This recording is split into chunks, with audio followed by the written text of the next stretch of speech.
जय हिंद मित्रांनो, मी विवेकानंद कडलासकर, सोलापूर ग्रामीण पोलीस तुमचं स्वागत करतो माझ्या यूट्यूब चॅनलवरती। विविध जिल्ह्यांमध्ये महाराष्ट्राच्या पोलीस भरतीचे ग्राउंड सुरू आहेत, तसेच विविध जिल्ह्यांचे ग्राउंड संपलेले आहेत। मी आता सोलापूर ग्रामीण जिल्ह्याच्या पोलीस भरतीमध्ये सहभागी होतो। त्यावेळेस बऱ्याच जणांना असं स्वतःहून जाणवलं की बऱ्याच मुलांचे जेवढे डेमोला त्यांच्या शेवटच्या ग्राउंडवरती जे डेमो दिलेला असतो तिथे जेवढे मार्क पडतात तेवढे त्यांना लाईव्हला मार्क पडत नाहीत। बऱ्याच जणांची तक्रार बघितल्या आहेत, तसेच बऱ्याच जणांची व्हिडिओला कमेंट सुद्धा बघितलेत की सर मला 43 पडत होते, 45 पडत होते, 47 पडत होते, पण मला जेव्हा लाईव्हला गेलो तेव्हा 38 पडले, 36 पडले, 35 पडले। अशा प्रकारच्या मी विविध जणांच्या कमेंट बघितलेल्या आहेत। तर याचं नक्की कारण काय याच्यावरती आज बोलणार आहे। तसंच मी तुम्हाला थोड्या 4 ते 5 गोष्टी सांगणार आहेत। त्या गोष्टी फक्त तुम्ही फॉलो करा। त्या गोष्टी तुम्ही जेव्हा लाईव्हला ग्राउंडला गेला असतात त्या गोष्टी लक्षात ठेवून तुमचं ग्राउंड द्या। 100% तुम्हाला जेवढे डेमोला तुमचे मार्क पडत होते तेवढे तुमचे मार्क येणार। तसंच त्यापेक्षा 2 ते 3 मार्क तुम्हाला जास्त सुद्धा येऊ शकतात जर तुम्ही मी सांगितलेल्या गोष्टी प्रॉपरली फॉलो केल्या तर। या 4 ते 5 गोष्टी 1600 मीटर तसंच 100 मीटर तसंच गोळ्या यासाठी देणार आहे। पण आज आपण सुरुवातीला बोलणार आहे की 1600 मीटरसाठी नक्की काय फॉलो केलं पाहिजे। तर सगळ्यात महत्त्वाचं म्हणजे 1600 मीटरला बऱ्याच मुलांचा सगळ्यात महत्त्वाचं 1600 मीटर हा एकदम हार्ड इव्हेंट आहे। बऱ्याच मुलांना म्हणण्यापेक्षा 99% मुलांना याची भीती असते। भले माझा सुद्धा 1600 मीटर आउट ऑफ होतं तरी सुद्धा मला 1600 मीटरची कायम भीती होती। मला सोलापूर ग्रामीण येथे 47 मार्क होते, तसंच सोलापूर शहर चालक येथे 50 पैकी 50 मार्क होते। तर मला जेवढे लाईव्हला पडले तेवढेच मला डेमोला सुद्धा पडत होते। म्हणजेच डेमोला जेवढे पडले तेवढेच मार्क जाऊन तिथे परफेक्टली घेतले। तसंच जेव्हा माझी पहिली पोलीस भरती होती 2023ला मुंबई येथे सुरुवातीला होती, पहिली भरती होती, त्यामुळे तिथे मला 43 पडत होते। जेव्हा लाईव्हला होतं त्यावेळेस मला 45 पडत होते डेमोला वगैरे, पण मला तिथे जाऊन 42 मार्क पडले। माझे 3 मार्क गोळ्यामध्ये गेले, ते पण गोळा माझा 8.48 इतका गेला। त्यामुळं त्या 3 मार्कांचा परिणाम शेवटी असं झाला की मी शेवटी फायनलला 1 मार्काने वेटिंगला राहिलो। 1 मार्काने म्हणण्यापेक्षा मी वयानुसार वेटिंगला होतो। 117चं ओबीसी मेरिट होतं 2023 मुंबई पोलीस भरती, मला पण 117 होते, वयानुसार मी वेटिंगला होतो। त्यामुळं एक मार्क खूप महत्त्वाचा आहे। त्यासाठी मी तुम्हाला 4 ते 5 गोष्टी सांगणार आहे, तेवढ्या फक्त तुम्ही फॉलो करा। सगळ्यात महत्त्वाचं म्हणजे 1600 मीटरला मी तर म्हणतो प्रत्येकानं स्टॉपवॉच लावून स्वतःचं तुम्ही डेमोला पण तुम्ही ते प्रॅक्टिस केली पाहिजे व लाईव्हला पण तसं केलं पाहिजे। बरेच जण म्हणतील की लाईव्हला स्टॉपवॉच वापरू देत नाहीत। हो, मी बऱ्याच ठिकाणी बघितलेलं आहे की स्टॉपवॉच वापरायला परवानगी नाही। तुम्हाला पहिल्यांदा ते वॉर्निंग देतील की स्टॉपवॉच वापरू नका म्हणून, पण मी सुद्धा तुम्हाला एक सांगतो की तुम्ही स्टॉपवॉच जेव्हा ते वॉर्निंग वगैरे देतील त्यावेळेस ते काढून ठेवा व तुमच्या टायटीमध्ये वगैरे ते कॅरी करून पुढे जाऊन ते स्टॉपवॉच तुम्ही वापरण्याचा प्रयत्न करा। कोणी तुमच्यावरती त्याच्याबद्दल तुमच्यावर कोणी म्हणजे गंभीर ॲक्शन वगैरे काहीच घेणार नाही। एकदा तुम्ही पळायला चालू केलं की तुमच्या हातात कोण स्टॉपवॉच आहे किंवा काय आहे बघणार नाही। सगळ्यात बेस्ट त्याचे जे बेल्ट असतात ते रिमूव्ह करा व छोटे जे मेन जे वॉच असतं स्टॉपवॉच ते फक्त घेऊन टायटीमध्ये वगैरे घेऊन जावा, कोपऱ्यामध्ये ठेवून, व जेव्हा लाईव्ह असतं त्यावेळेस ते चालू करा टायमिंग। तुमचं टायमिंग तुम्हाला समजून जाईल। मुलींनी पण 800 मीटर वापरताना 100% तुमचं ते स्टॉपवॉच कॅरी करा। स्टॉपवॉच कॅरी केल्याशिवाय तुम्हाला अजिबात समजणार नाही की तुम्ही किती पळताय, किती पळायचं, किती सेकंदामध्ये किती पळायला आहात व राहिलेलं टायमिंग आता आपल्याला कोणत्या पेसने कव्हर करायचं। पेस जास्त झाला की कमी झाला हे फक्त स्टॉपवॉचने समजू शकतं। त्यामुळं 100% स्टॉपवॉच तुमच्यासोबत कॅरी करा। त्यानंतर स्टॉपवॉच वापरल्यानंतर सगळ्यात महत्त्वाचं म्हणजे जे आता इलेक्ट्रॉल पावडर वगैरे येतात ते जास्त वापरू नका। मी बऱ्याच जणांचं बघितलेलं आहे की इलेक्ट्रॉल पावडरमुळे उलट्या होत आहेत। तसंच 1600 मीटर पळल्यानंतर पण लगेच बरेच जण ते इलेक्ट्रॉल पावडर पितात, तसंच किंवा बऱ्याच ठिकाणी जिल्ह्यामध्ये स्वतःहून ते इलेक्ट्रॉल पावडर वगैरे देतात ते पितात। ते पिऊ नका अजिबात, त्यामुळं उलट्या होत आहेत। त्यामुळं ते कंट्रोल करा। जर तुम्हाला सवय असेल तर थोडीफार घ्या, पण अति प्रमाणात अजिबात चांगली नाही। त्यानंतर जेव्हा तुमचं आता ज्यांचं 5.5 मिनटं एवढं टायमिंग येतं त्यांचा जो पहिला राऊंड आहे तो अंदाजित 1:20 ते 1:22 1 मिनिट 20 ते 1 मिनिट 22 या पेसने झाला पाहिजे। भरतीला 900 900 एकदम भरपूर जण आलेले असतात, त्यांच्या नादी लागून पहिलाच राऊंड 1:10च्या आत आणणे, 1:05 1:02 1 मिनिटात सुद्धा मारणारे बघितलेले आहेत। पहिला राऊंड 1 मिनिट पळतात, त्यांच्या मागे सगळेजण पळतात फास्ट, कारण असं वाटतं की आपण हळू पळतोय ते खूप फास्ट पळतात। त्यामुळं आपला पेस सोडून त्यांच्या मागे पळतात, पहिल्याच राऊंडला पाय लॉक होऊन जातात। मित्रांनो, सगळ्यात मोठी चूक आहे ही. जर तुम्ही 1600 मीटर पळत असाल तर सगळ्यात महत्त्वाचं लक्षात ठेवा, पहिला राऊंड तुमची बॉडी गरम नसते तोपर्यंत तुम्ही अजिबातपणे पहिला राऊंड अजिबात ओढायचा नाही. पहिला राऊंड हा एकदम हळू घेतला पाहिजे. त्यानंतर सगळ्यात महत्त्वाचं म्हणजे पहिला round 1 minute 20 second 1 minute 22 second याच्या आसपास आणला पाहिजे. जे आउट ऑफ पळतात त्यांनी सुद्धा खूप काय जास्त खास ओढू नका. पहिला राऊंड 1:17 1:18 1:16 1:15च्या अजिबात खाली येऊ द्यायचा नाही. तुमचं जरी टायमिंग आउट ऑफ असलं तरी पण. ज्यांचं 5:50 कडे आहे त्यांनी पहिला राऊंड साधारणतः 1:25च्या वर जाऊ देऊ नका. पहिला राऊंड 1:25 पर्यंत काय पण करून घ्या. त्यानंतर दुसरा राऊंड पण त्याच पेसने आसपास घ्यायला बघा. पहिला राऊंड बॉडी तुमची गरम झाली असते, तुमचा जो दम असतो तो थोडाफार जिरलेला असतो. त्यानंतर एकदा तुमचं श्वासावरती कंट्रोल आणा. हळूहळू कंट्रोल आणल्यानंतर त्याच पेसने दुसरा राऊंड पळायला बघा. खूप जास्त घाई करू नका. पेस तुम्हाला समजलेला असतो, पेस अजिबात ओढायचा सोडायचा असं करू नका.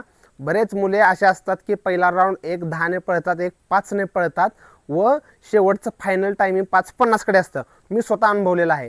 त्यांच्या नादी अजिबात लागू नका. स्वतःचं टायमिंग आहे. आपल्याला कोणत्याही बाकी इतर मुलांची स्पर्धा नाही आहे. आपली स्पर्धा आपल्या टायमिंगशी आहे.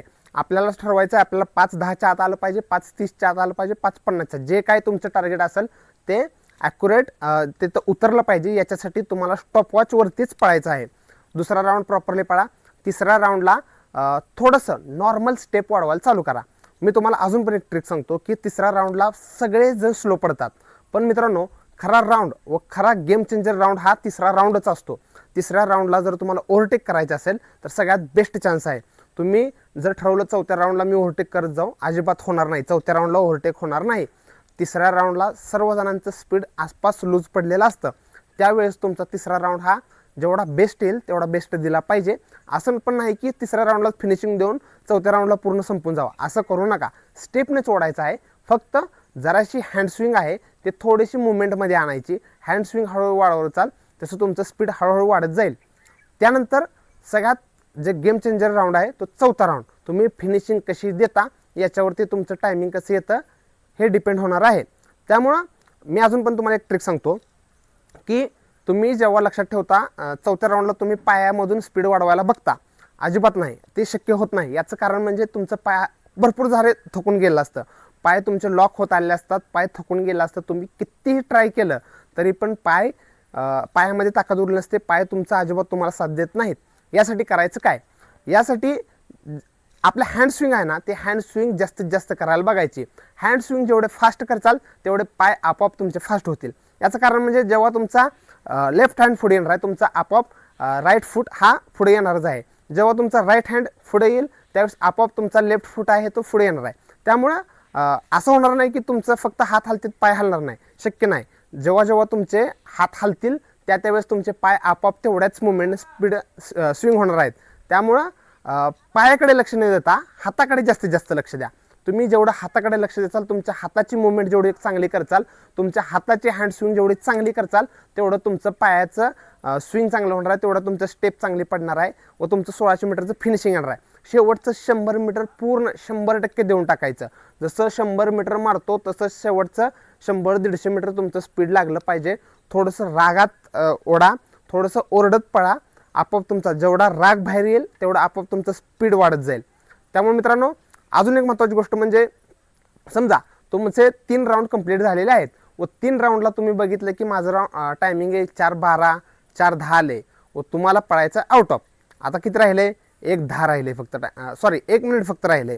आता तुम्हाला माहिती आहे कितीही केलं, किती फास्ट तुम्ही गेम चेंजर असला तर शेवटचा राऊंड 1 मिनिटात येणं जवळजवळ इम्पॉसिबल असल्यासारखं आहे. पळतील जे स्पोर्ट्सचे प्लेयर आहेत ज्यांचा 1600 मीटर इव्हेंट आहे ते पळतील, पण मला वाटत नाही जर त्यांचा इव्हेंट असेल तर ते 4:10 पर्यंत 3 राऊंड नेतील.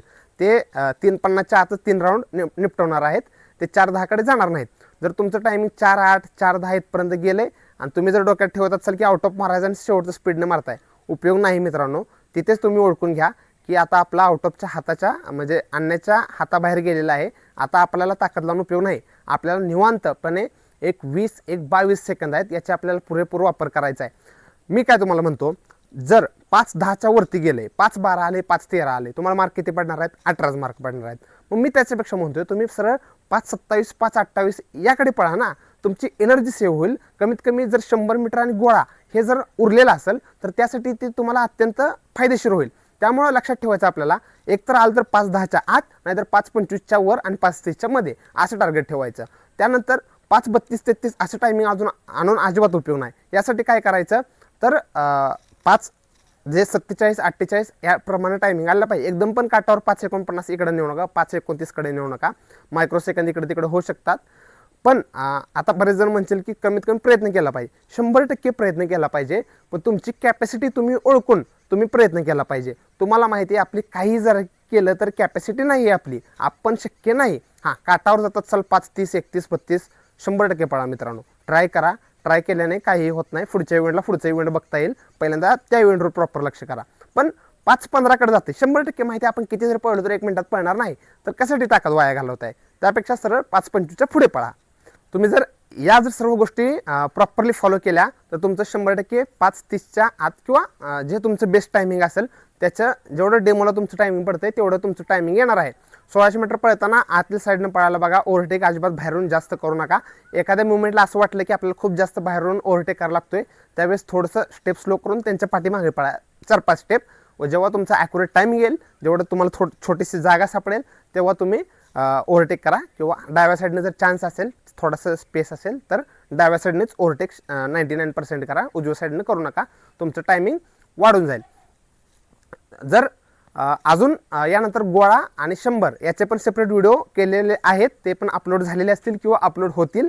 त्यामुळे ते सुद्धा बघा प्रॉपरली. जे तिन्ही व्हिडिओ कंप्लीट झाल्यानंतर तिन्ही व्हिडिओचा एक व्हिडिओ पण तुम्हाला दिला जाईल की डायरेक्ट लाईव्हला कसं पूर्ण तुमचं ग्राउंड आहे ते द्यायचं. बरेच जण चुकीच्या मार्गाला म्हणजेच इंजेक्शन वगैरे यासारख्या गोष्टीच्या टर्मिन वगैरे असे 2-3 औषधं आहेत त्याच्या पाठीमागे लागतात. मित्रांनो, ते करू नका, खूप चुकीचं आहे. त्याच्यातून तुम्हाला कोणतंही जास्त बेनिफिट होणार नाही. पण जर ते चुकून जर तुम्ही सापडला तर आयुष्यभराची वाट लागून बसेल. तुमचं अजून वय असेल तर अजिबात चुकून पण या भानगडीमध्ये पडू नका. 1 वर्ष लेट होत चाल पण भरती होत चाल. जर चुकून सापडला तर कायमचं सरकारी नोकरीला मुकणार तुम्ही. त्यामुळं अशा कोणत्याही गोष्टीला नादी लागू नका. जर तुम्हाला माहिती आवडली असेल तर तुमच्या मित्रांना ही माहिती शेअर करा, हा व्हिडिओ शेअर करा. तसंच व्हिडिओला लाईक करा. चॅनलवरती जर नवीन असाल तर चॅनलला सबस्क्राईब करा. धन्यवाद.